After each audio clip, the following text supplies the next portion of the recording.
नमस्कार मंडळी, AC news मध्ये मी गोरक्ष गायकवाड तुम्हा सर्वांचं सहर्ष स्वागत करतोय. मंडळी, आज आपण मंगळवेढा उचिठाण या रस्त्यावरती वनराज रोपवाटिका आहे. आपण आज या रोपवाटिकेमध्ये आलेलो आहे.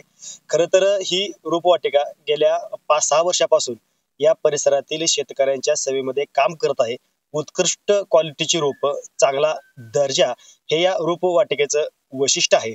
या रोपवाटिकेमध्ये नक्कीच कोणकोणती रोपं मिळतात किंवा हे मॅनेजमेंट कशा पद्धतीने चालतं, या सविस्तर विषयावरती आपण आज चर्चा करणार आहोत. माझं नाव गणेश वाघ. मी इथं वनदीप नर्सरी चालू करण्यामागचं कारण की आम्ही मार्केटिंग क्षेत्रामध्ये होतो आणि ह्या ठिकाणी आंध्रवाली वगैरे लोक व्यवसाय करायचे. काय तर आंबा केशर म्हणून पायरी द्यायची, हापूस शक्यतो बेनिशच द्यायचे. मग कस्टमरचं प्रॉब्लेम व्हायला लागलं होतं. मग इथं मार्केटिंग आम्ही करत होतो. इथं मंगळवाड्यामध्ये धनश्री परिवाराचे काळंगी सरांचे प्लांटेशन केलं होतं. ते प्लांटेशन सक्सेस झालं. मग त्यांचं प्लांटेशन सक्सेस झाल्यानंतर त्यानंतर बाळासाहेब ताड हे पाटकळचे एक चांगले प्रतिष्ठित व्यक्ती, त्यांनी पण त्यांचं प्लांटेशन बघून घेतलं. त्यानंतर पोळ सर, अजून दत्तू गोळे साहेब, अशा बऱ्याचशा लोकांनी रोपं घेतली. माझी 10-20 हजार आंब्याचा सेल झाला. इथं 10-20 हजार रोपं विकल्या कारणानं माझ्या लक्षात आलं इथं प्लांटेशनला चांगला स्कोप आहे आणि रिझल्ट चांगले दिसायला लागले. 4-5 वर्ष झालं ते माणसं खुश होते, त्यांच्या थ्रू पण बरेचसे कस्टमर येत होते, चालत राहिलं. असंच एक कस्टमर बाउन झालता, म्हणजे त्यांनी कॅन्सल केली रोपं. मग ती कुठं ठेवायची तर कारखाना रोडवरती अवतडे सुधीगिरींच्या अलीकडे आणि फिल्टर टाकीच्या मध्ये, दोन्ही सुधीगिरी आणि फिल्टर टाकीच्या मध्ये आपलं शेत आहे. त्या शेतामध्ये आम्ही राहत होतो. त्या घरा शेजारी ती रोपं ठेवून बघावं म्हटलं. मग ती ठेवली होती.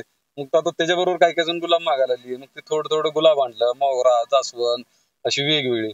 मग आता लक्षात आलं की बाबा आपण आउटसाईडला धंदा करत असल्यामुळे आपण ही सगळं होलसेलनच विकावं. मार्केटमध्ये 100 रुपयाला ती चांगल्या क्वालिटीचे गुलाब विकते ती, आणि हलका 50 रुपये विकते. आपण चांगल्याच क्वालिटीचं 50 रुपयाला द्यायला ठरवलं. त्याच्यामध्ये पण काय काय लोक म्हणा लागली की बाबा आम्हाला 30 रुपयाला मिळतं, 20 रुपये. ते पण आम्ही रोपं ठेवण्याचा प्रयत्न केला. असं करत करत आता सध्या आमच्याकडे क्वांटिटी 20-1 हजार रोपं आहेत आमच्याकडे. त्यामध्ये आमच्याकडे 100 ते 150 प्रकारच्या व्हरायटी आहेत. आणि आम्ही ह्या व्हरायटी विकण्यासाठी आम्ही ठरवलंच होतं की होलसेल रेटने लोकांना द्यावं. आता सध्या कोरोकार्पसचा जमाना आहे. तर कोरोकार्पसाचं लावून द्यायचं म्हटलं तर माणसाकडून 20-20, 30-30 हजार रुपये घ्यायला लागले. आम्ही ठरवलं 30 रुपयापासून 50 रुपयेपर्यंत मोठ्यापर्यंत कोरोकार्पस विकायचा. मग त्या पद्धतीनं रिटेल काउंटरमध्ये होलसेल रेटनं आम्ही विकायचं धोरण ठेवलं. तर आम्हाला पण माहित आहे की आम्ही आउटसाईडला आहे, इथं काय वर्दळ नाही जास्त. पण आपल्या क्वालिटीवर आणि आपल्या सर्व्हिसवरती आणि दर्जेदार रोप विकण्यामुळं आपल्याला माडग्याळपासून इकडं लोणंद, साताऱ्यावरून गिऱ्हाईक येते आणि त्यांना आपण होलसेल रेटनेच देतोय. म्हणजे साधारणपणे माझ्या डोक्यातच होतं की होलसेलच केलं तरच काय तर आउटसाईडला असं पैसे मिळणार नाहीत. रोडला ज्या पद्धतीचं आता साधा आंबा घ्यायचं म्हटलं तर 200-250 रुपये त्याची किंमत आहे. आपल्याकडं 60 रुपये पासून 200 रुपयेपर्यंत आपल्याकडे आंबा भेटतो.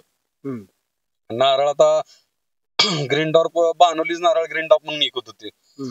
आम्ही ग्रीन डॉर्प म्हणजे ग्रीन डॉर्पच विकतो आणि त्याची किंमत फक्त 200 रुपये ठेवलेली. तर मला पण माहित आहे की आम्ही दापोलीवरून आणतो, आम्हाला 150 ते 160 रुपयाला भेटतो. पण ट्रान्सपोर्टेशन आहे 20-30 रुपये येतं. एक 10 रुपये मिळले तरी भरपूर झाले. त्यात मर्जळ असते त्यामुळे आम्हाला 10 रुपये घ्यावंच लागते. ते कस्टमरची सेवा करत असताना आम्हाला पण थोडंसं बघायला लागते. ह्याच्या पुढे आम्ही काही जास्त लोकांकडून पैसे घेण्याची अपेक्षाच नसते. आणि एकदा माफक दरामध्ये चांगल्या क्वालिटीची, चांगल्या दर्जाची रोपं आपण शेतकऱ्यापर्यंत देत आहात. तेच लक्षात आहे की कारण का शेतकऱ्यांची फसवणूक टाळण्यासाठीच आपण नर्सरी चालू केलेली आहे. आतनं काय भरपूर काय उदरनिर्वाह हो असं काही नाही, चालत राहते. आणि प्लांटेशनची काम करत असल्यामुळे त्यातून पैसे राहतात आणि त्यातलीच राहिलेली रोप हित असते ते.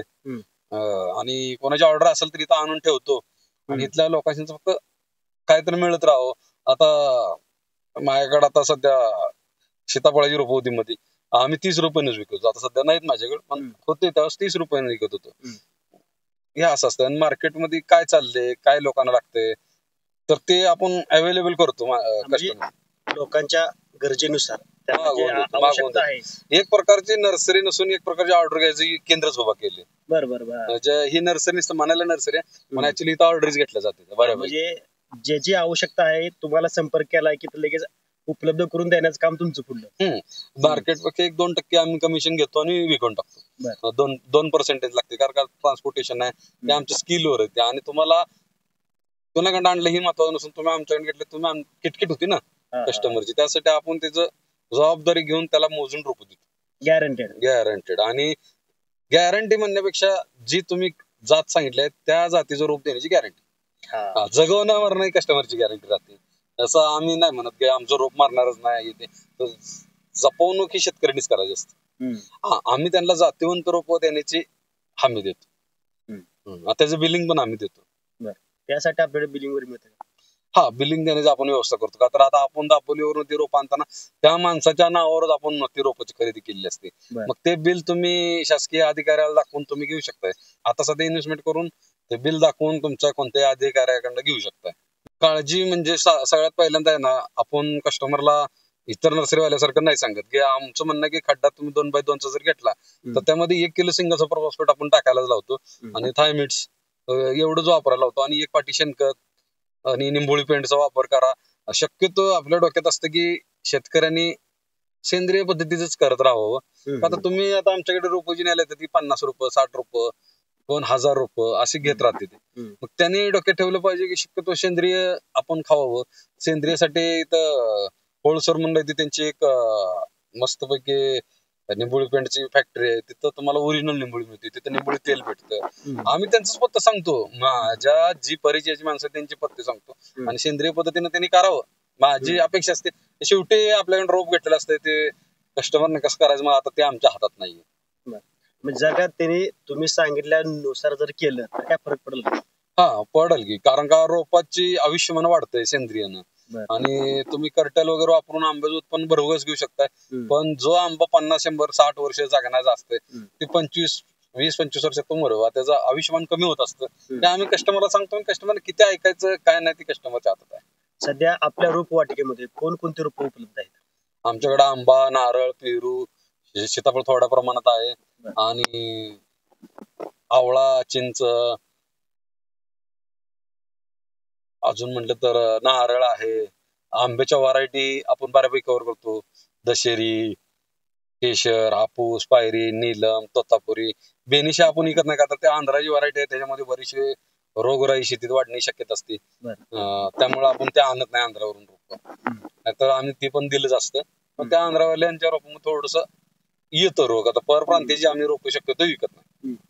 शेतकरी बांधवाची मागणी करतात. सध्या आंबा आणि नारळ लोकांचा जास्त कल आहे. लिंबूची बाग करतात थोडी, संत्री फार कमी. आपल्याकडे ऍपलची पण रोप असतात. जे काश्मीरचा ऍपल आहे त्या क्वालिटीचं येत नाही, पण आम्हाला मान्य आहे. परंतु डी क्वालिटीचा येतो, पण त्यासारखा दिसतो, खायला बरं असतं आणि ते सेंद्रिय मध्ये केलं तर घरी खायला चांगला आयटम म्हणून आपण ठेवतो. मग ते बाजारामध्ये विकायचं म्हटलं तर शेतकऱ्यांना बाजारामध्ये रेट ऑफ कॉस्ट कमीच मिळतो. आता आपण जर समजा आता सध्या ऍपलची आमच्याकडे आला ऍपल तर मार्केटमध्ये सध्या 200 रुपये किलो आहे.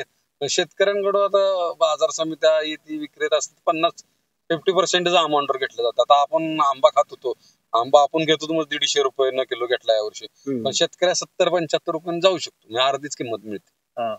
आता परत ते म्हणते कच्चा माल आम्ही घेतला एकदम क्वांटिटीत जातो, एवढं शेतकऱ्याचा बेनिफिट. नंतर अन्यथा नाही शेतीत काही एवढं मार्जिन मिळत नाही. मार्केटमध्ये घोळा असा आहे की शेतकऱ्यांपेक्षा ती माल घेणाऱ्याला जास्त प्रॉफिट राहतं.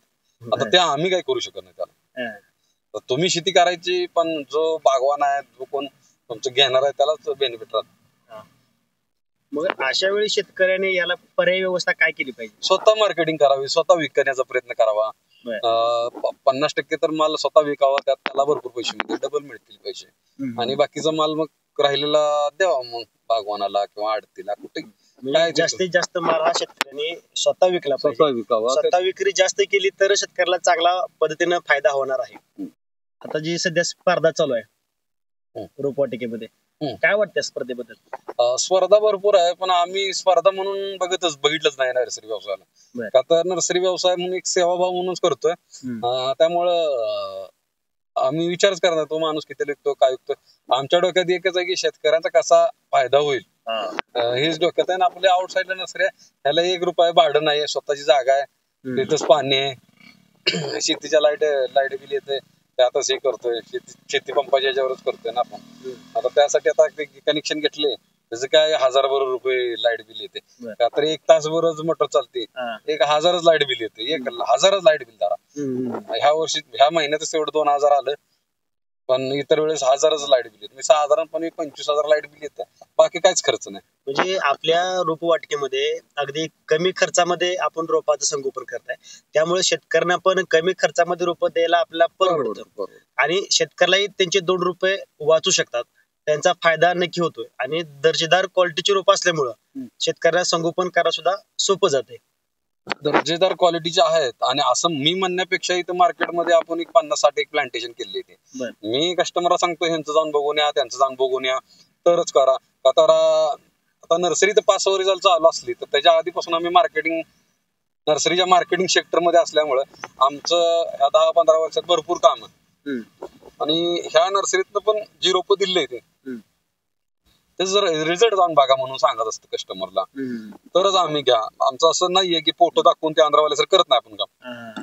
म्हणजे रिझल्ट बघा मगच रोप घ्या. त्यांचे कोण ना कोण पाहुणे रावळे निघते ते आणि रिलेशन मधली माणसं निघते, अरे बाबा तुम्ही यांच्याकडे घेतलं का, हो मग ते आपल्याकडे कस्टमर घेते. म्हणजे आपल्या क्वालिटीज आपलं मार्केटिंग आहे. क्वालिटी मध्ये बाबा नक्की क्वालिटी म्हणजे नक्की काय असतं?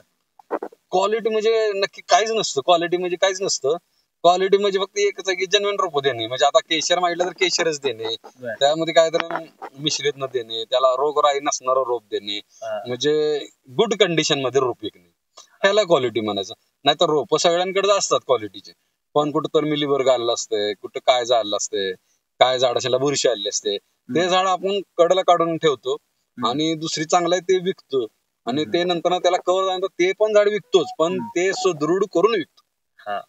म्हणजे व्यवस्थित करूनच दिलं जातं कस्टमरला, कारण काय त्याला फवारायचं वगैरे त्रास नको, नाहीतर त्याचा मूड एकदा गेला की नंतर त्याला करू वाटत नाही शेती. आयला म्हणते काय खर्च आहे ते, शेतकऱ्यांचं प्रॉब्लेम्स आहे ते, पैशाचे तंगी असते, अशा गोष्टी आहेत. ते समजलं मला की आपण देताना सुदृढच द्यावं त्याला, देतानाच क्वालिटी माल देऊन टाका. क्वालिटी माल दिला की त्याला टेन्शन राहत नाही, आपल्याला टेन्शन राहत नाही.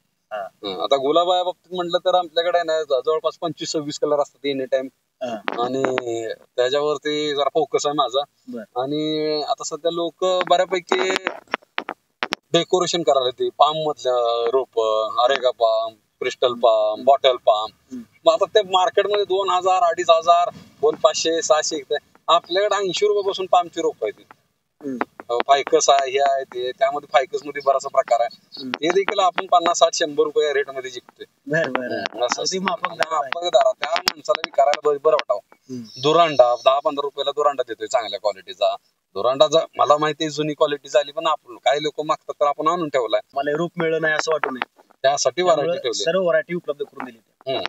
सर्व व्हरायटी म्हणता येतं, पण 80% तर आहेत आपल्या, 80% आहे. अजून गुलाब रोपामध्ये कुठल्या व्हरायटी? गुलाब मध्ये आपण शेतीचा गुलाब विकत नाही, आपलं डेकोरेशन म्हणून घरात कुंडीमध्ये ठेवणे, घरासमोर गार्डन मध्ये लावणे, ह्याच्यावरच काम करतोय आपण सध्या. आता शोची रोप सुद्धा आपल्याकडे आहेत. शोची पण ते कुठले? पाम आहे, bottle palm, areca palm, Christmas tree, वेगवेगळ्या फायकस आहेत, अजून पट्टी क्रोटॉन, लिंबू क्रोटॉन, अजून म्हणलं तर फुल झाडामध्ये भरपूर वाढ आहे. श्रीलंकन तगर आहे, आपली तगर आहे, मिनिचर तगर आहे, डबल तगर आहे, स्वास्तिक आहे, आणि इतर फुल झाडं वासाची भरपूर आहेत. आजकाल काय 80% रोप तुमच्याकडे उपलब्ध आहेत, ज्या व्हरायटी म्हटल्या चालतात बऱ्याच व्हरायटी आपल्याकडे उपलब्ध आहेत. बरं, अनेक जण म्हणतात की बाबा की रोपवाटिका हा व्यवसाय परवडत नाही, किंवा या व्यवसायामध्ये बरेच जणांनी रोपवाटिका बंद केल्या. काय कारण घडलं बरं यामागचं? काय कारण म्हणजे रोपाला मरजळ असतेच. प्लांट व्यवस्थित पाणी न जाणे, आपलं शेतकऱ्यांपेक्षा नर्सरीवाल्यालाच प्रॉब्लेम्स आहे. ती लाईट जाऊ शकते, कधी कधी पाणी बोरच कमी होऊ शकते, त्यामुळे होऊ शकतं. आणि कधी कधी खत टाकताना याला DAP वगैरे टाकला जातो, कमी जास्त प्रमाणात पडू शकतो, नाहीतर तणनाशक मारताना त्याच्यावर पडू शकतं, अशी रोप मरतात. आणि रोप आणताना पण ओव्हरलोडच गाड्या आलेल्या असतात, गाड्या फुल गाड्या 10-10 टनाच्या गाड्या असतात, ती एकावर एकच रोप भरून आणलेली असते ती, त्यामध्ये काय मरतळ होऊ शकते. पण आपण ह्या धंद्यात जुना असल्या कारण आम्हाला माहित आहे की जास्त ओव्हरलोड आणतच नाही आपण गाडी. 4 थराच्या वरती आपण गाडीत रोपच भरत नाही, थोडं भाडं ज्यादा जाऊ दे, पण रोप यामध्ये तुमचा अनुभव तुमच्या उपयोगी होतोय. अनुभव महत्वाचा आहे.